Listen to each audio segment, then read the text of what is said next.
Who finds it hard to find a job right now? Anyone? It's hard out there, right?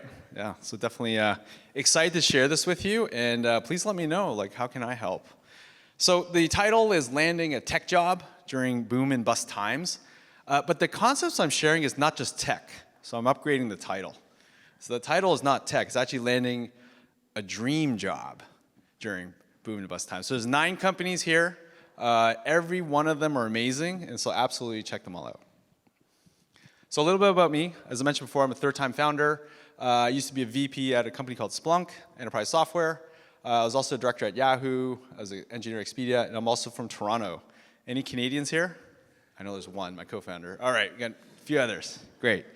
We're very nice. It's true. So, A, yes. All right, so a little bit about me. Here's a quick background.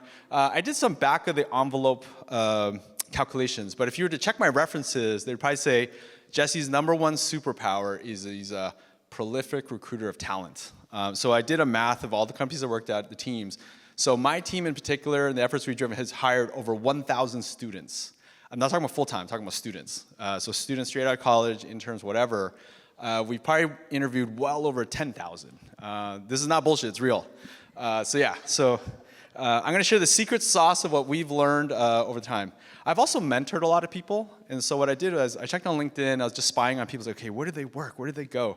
And so I'm sharing some logos here, but the techniques I'm sharing help these people get jobs here. And so, yeah, definitely excited to get some feedback on this. All right, so I wanna start with an axiom, and what we mean by that is a stable fact. There are lots of companies hiring right now. So I think this is a really important fact. Like, so whatever your concerns are, reset that. Just think, there are 9 companies here hiring right now, but in the world, in Silicon Valley and whatever, there's tons of companies. So I put the date here, May 15th, right? Yeah. So there are a lot of companies hiring right now. So just remember that fact as you're, seeking the next place that you're going to. Second thing is, I sincerely believe 100% that you could probably do the job. Has anyone ever thought this? Like, if they would only just give me the job, I know I could do it. Right? Because it's like, I'm not an interview expert. I'm not a pro. If they just give me the damn job, I know I can do it. And so I agree, you probably could. And so this is some things I want to share. Anyone seen this movie before? Anyone know why I'm showing this now? Is connecting the dots now? Yes. So I would say most of you are probably qualified and able to do the job. You just suck at interviewing. You just suck at getting it. So let's figure out how to do it.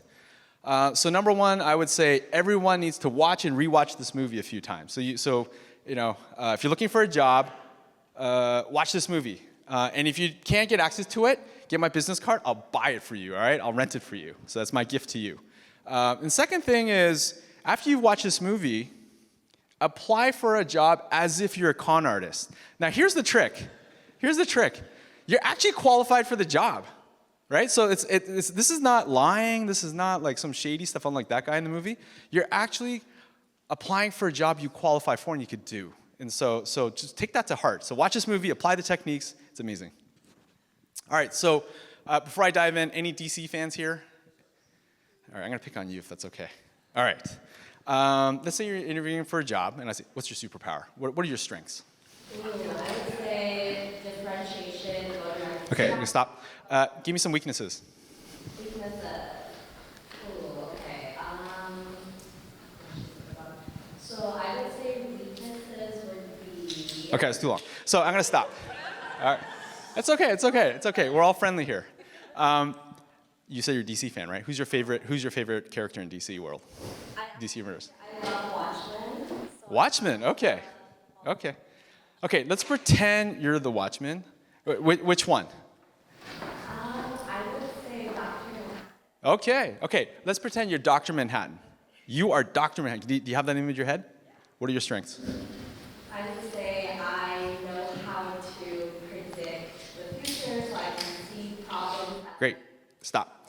What are your weaknesses? So I can predict problems that might come up. Stop. How come you knew your weaknesses and strengths better as, the Watchman rather than yourself? Isn't that interesting?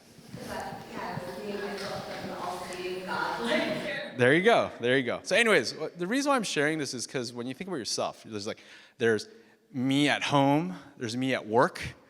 For me, there's me as a dad. But when you're thinking and imagine your mind's eye as a superhero, you have a very clear idea who it is. And so when you're interviewing, have a very clear view of who is super you. What was your name? Iman. Iman? Am I saying that right? All right, so if you're Iman, you think, okay, who's super Iman? Or in my case, who's super Jesse? And so have that image. Now I can consistently answer the question, what's your strength? What's your weakness? I can rattle all day long. I'd be consistent and amazing. So anyways, so head fake for you, but that's one of the techniques when you watch the movie. So. All right, so I already did that. I'm going to talk about job hiring process really quickly. So you look at job hiring process, there's really 4 stages, and it looks like this. You apply, get an interview, offer, hopefully, and then you negotiate. But because Tiffany says I don't have a lot of time, I'm going to wave that one off. Yes, sorry.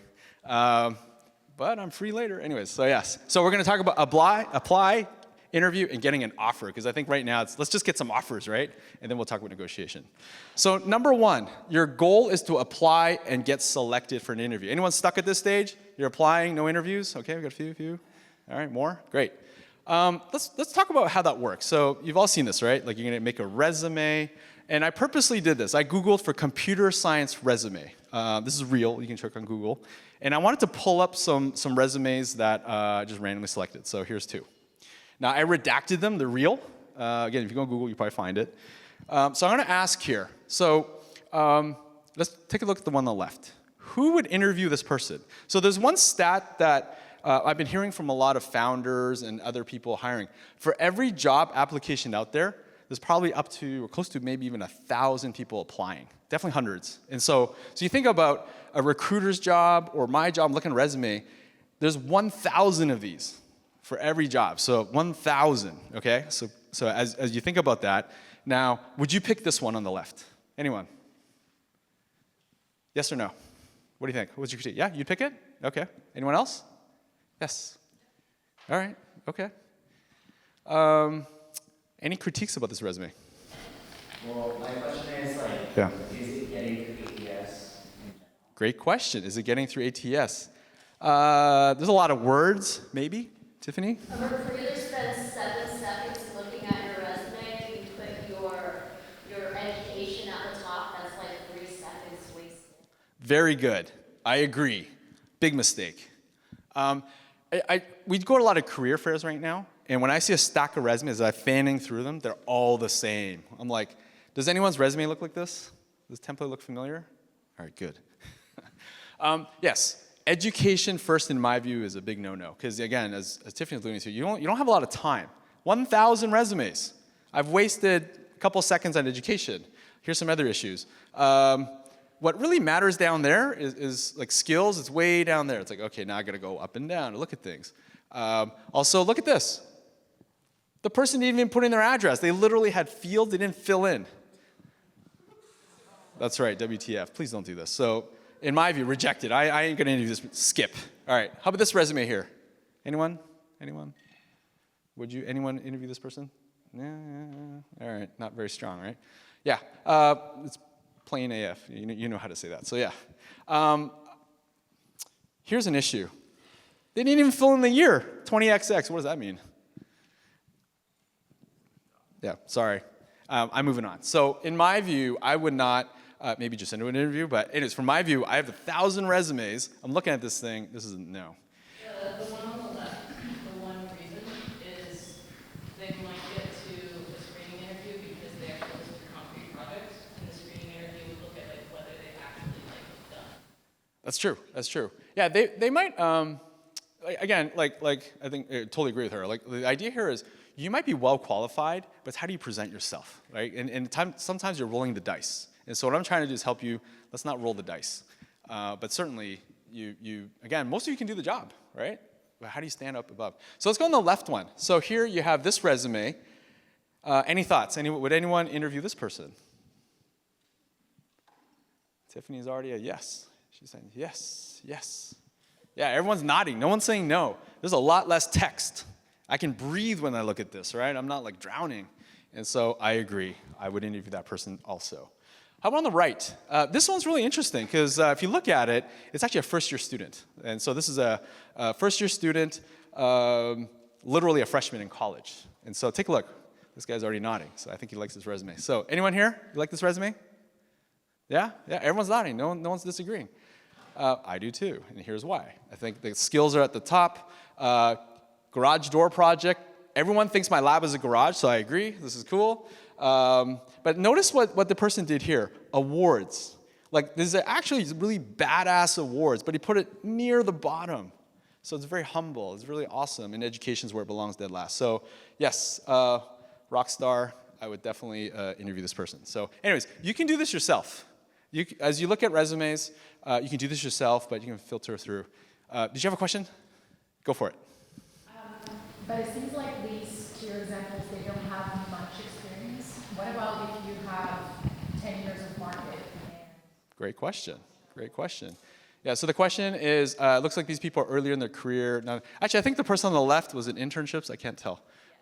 Yeah, so the idea here is you can absolutely use this layout and way of condensing and compressing stuff for 10 years experience. No problem, absolutely. It's really how you write it. Is it okay if I move to the end before I do questions? I'm gonna do that. All right, so here's what the TLDR is. Books are judged by their covers. I don't know, growing up, I hated Wheaties, but I'd always buy it because I wanted the cereal box. Like, I don't know anyone like Wheaties. Sorry if you're offended, but I did not like Wheaties cereal, but I would buy the box because I was a Michael Jordan fan, I love sports, and so I would absolutely buy these useless cereals I don't eat, but I would collect the boxes. And so resumes are the same thing. People judge books by their cover. They judge you by your layout. They judge you by what's written. And so you need to know that. And again, you can find sample layouts that worked. It was a really easy experiment. All right, we're going to move really quickly here. So, as I said, aesthetics and layout matter. Titles and companies matter, unfortunately. Judge, because on the left, I'm sure somebody caught, the person worked at Microsoft, person worked at these well-known companies. It matters. Startups, maybe not as well-known, but the experience matters, as Jacinda said. The experience and keywords, things how do you present that? That matters a lot. Obviously, experience and impact. Those are really, really key points. All right, so I'm going to do a quick thought experiment, and this is the crux of it. So the idea here is pick a company that you really want to work at. Anyone name a company? What's your dream company you want to work at? Anyone? Apple. Apple. Okay. All right, that's yeah. Future unicorn. That's true. Okay, so I didn't have April here, but I'll pretend she said Apple. But here's the idea.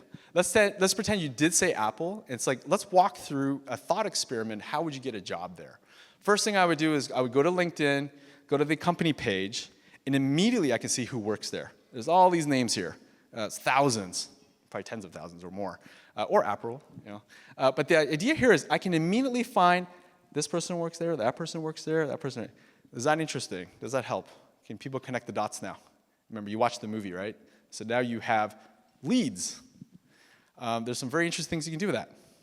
And so the idea here is, imagine you wow, I know 10,000 people that work at this company. I can now borrow and steal the resume layouts from LinkedIn. Like, I literally can click on it. I can see the resume, their actual resume of people that work there. So that's one learning point. Second learning point I would do is I would probably reach out to them and think, hey, can I get your resume before you work there? Because that's what you really want. And so there's a lot of techniques there, but anyways, connect the dots, watch the movie. I think you get the point there. Second thing is, okay, so now that you've done this process, you got it. The question is, how do you, you got an interview scheduled now, right? So you got these leads, you got in. How do you prepare for an interview? Any thoughts? This is the scary part, right? How do you guys prepare right now? Yes? Search the company. Okay. What if you're really lazy? ChatGPT. Okay, that's not bad. YouTube, better. What's that? Mock interviews. That's even better. Getting better. Yes? I prepare on the person I'm interviewing with. Very good. Okay. Can you repeat that?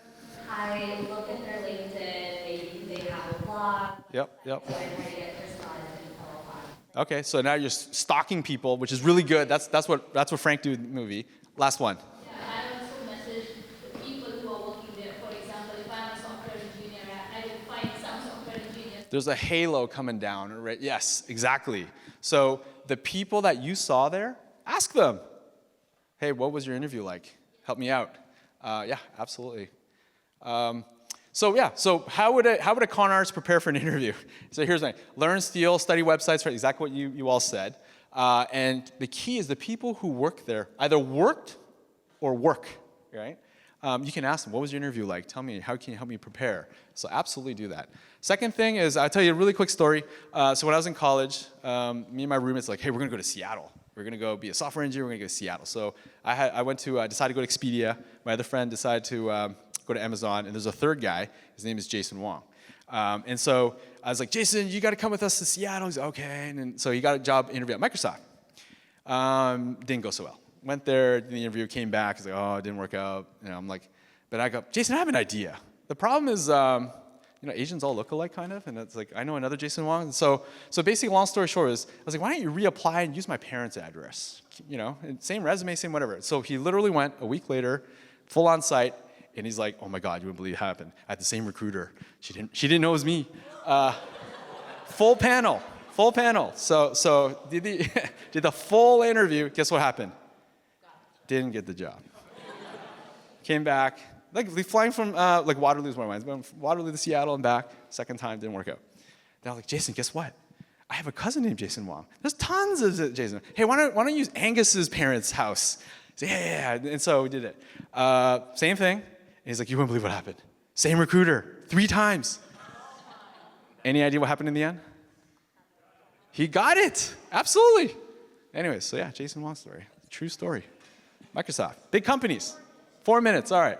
We're going to go quick. So in the end, when you interview, it's an opportunity to have fun because you're interviewing them too. It's not the other way around. So remember that, like, when you're there, I'm checking out why I want to work for you or why I want to join. So remember that posturing. So that's really important. All right. So you get the job offer. Your goal is to maximize, the offer, whatever. Yes. Do you just sign on the dotted line? No. But I'll go really quickly. So if you install our app and join a circle, you get a 1-hour session with me, and I will show you the secrets, and I'll help you negotiate and network the shit out of it and all that fun stuff. And yes, we will help you get a job, and it's limited to the first 5 people to do this. So anyways, come by over there after. I just want to share this quick quote. It's a true story from a FANG engineer, so a guy named Andy. I won't name which company. He had a 20% uplift in his job offer. He shared with all the interns what happened. They all got it, and so that company was really mad. So he gave me an 11 out of 10 for that. So definitely happy to share those techniques. Bonus round, how to apply. It's really simple. Referrals only. Network, find people that work there, get them to refer you, get them to help you. Absolutely, that's number 1. And you don't have to know these people. Common, we went to the same college. We have something in common, so absolutely leverage that. All right, so really quickly review, borrow and steal resume layouts on LinkedIn, network to get referrals, practice interviews with your tribe, get some friends. Hey, you and me, let's go get a job together. That way you're not alone. And then for the first person who gets the job, it's their job to help the other person get one. And so form a tribe, get at least 2, maybe 3 people. Helps a lot. If you're stuck, get unstuck at your current stage by getting help. And of course, remember the Jason Wong story. You have infinite at-bats. All right, so here's my business card. If you liked what you saw today, please scan that. Follow us on Instagram. All right, do we have time for quick questions or 1 minute? 1 minute. All right. Oh, I'm over time. All right. I'll be in the corner. All right. So who's up next? Thank you.